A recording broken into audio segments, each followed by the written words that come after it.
Most musicians know what modes are, but can actually use them. The most common and taught approach to modes shows you where a mode comes from, what notes is made of, but it doesn't really make you sound modal. In this video, we will fix that in an easy and fun way.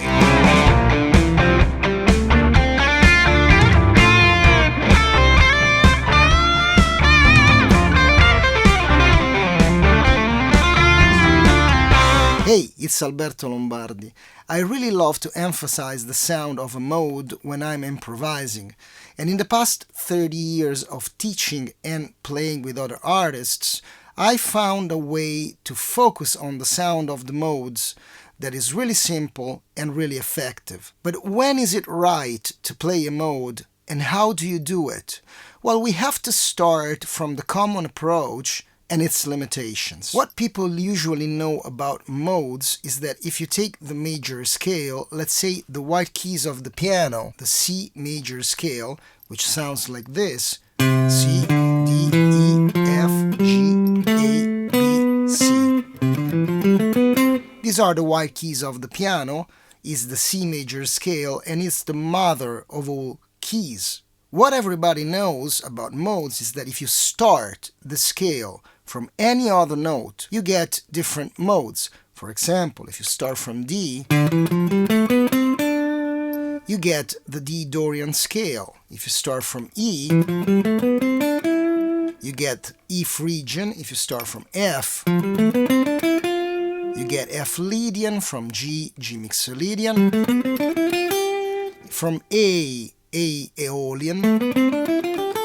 And from B, B Locrian. This is just how these 7 modes are created, but the scale that I get when I use it in context, it's a brand new thing. You cannot just play the notes of the C major scale randomly and pretend you're actually playing modal. Let me show you.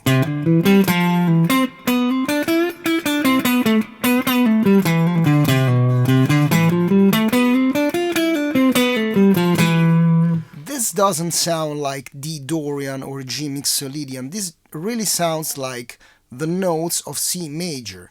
But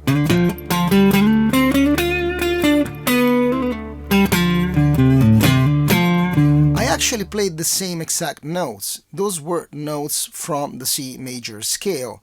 The difference is in the perspective. And I cannot start to play from the D note to obtain a Dorian scale. Doesn't happen in any real life situation.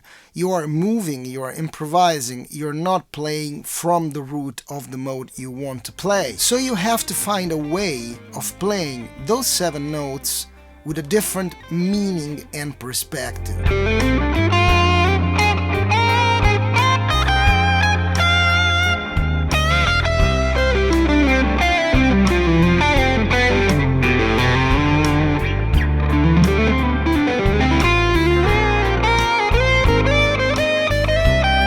The second reason why this doesn't work, let's say you want to play G Mixolydian or D Dorian. If you go and look for the notes of C major, this will require you too much time. Let's say you want to play D Dorian. You would have to go and think, okay, D Dorian is actually the 2nd degree of the C major scale, so I have to look for the C major scale. Too much time, too much thinking. You have to be able to see D Dorian right away. Plus, you don't want to play something that's named C something. You want D something. So everything you have in D, you can actually play, like the D minor pentatonic or the D Dorian scale. But how do you do this? How do you find this key, this perspective? I have a full course on this, and maybe I will tell you about it later, but now I will try to show it to you in the span of a YouTube video just to give you an idea. Chances are that when you start improvising in D minor, you start with the pentatonic. Every guitar player loves the pentatonic.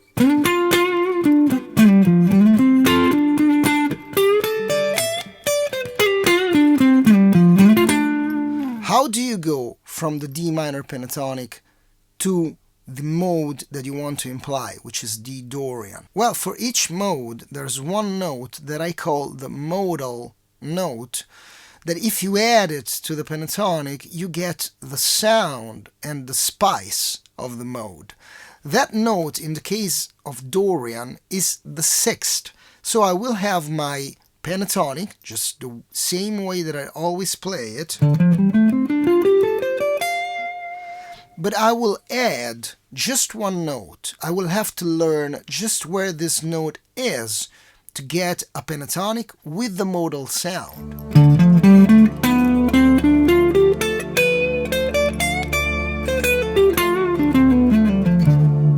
By the way, if you find this helpful, please like and subscribe. It really helps the channel to grow. If I try to improvise with these two devices, well, actually it's one device, the pentatonic plus the modal note, I will get the Dorian sound. Check it out.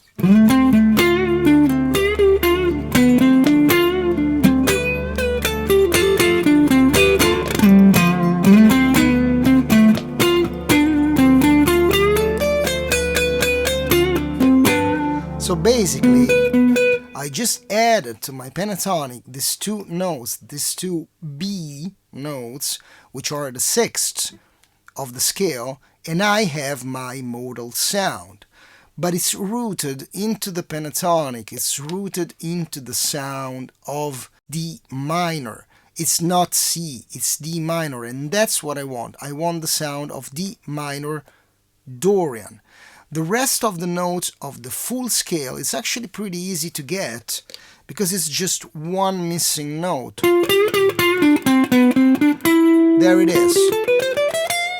When you find the modal note, the remaining one note, which in this case is the ninth, will come natural. Of course, to do this, you would have to know major scales and pentatonics. But even if you don't, you can actually play the pentatonic and add this little note and get the modal sound. That's a first step. But if you really want to get deep into it, I actually have a course that takes you from the minor pentatonic and the major pentatonic through major scales and all the diatonic harmony and theory to the use of modes all over the fretboard.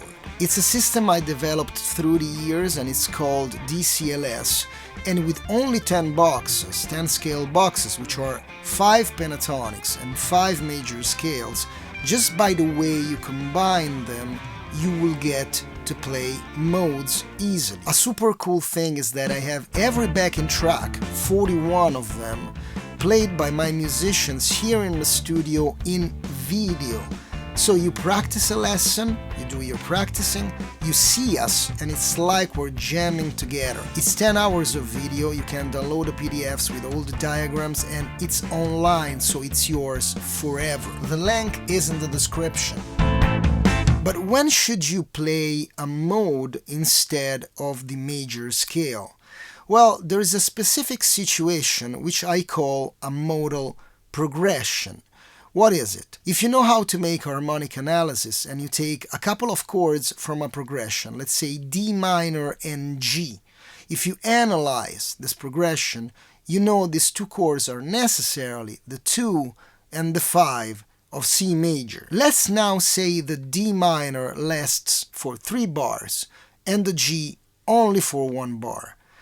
The D minor is so powerful in this progression that even if it's not the root of the key we're in, it's actually the 2, it's going to be much more powerful than anything else. Let's take the Waltz by Pink Floyd. It's in D minor and then he plays also a G, but that's clearly a D minor progression.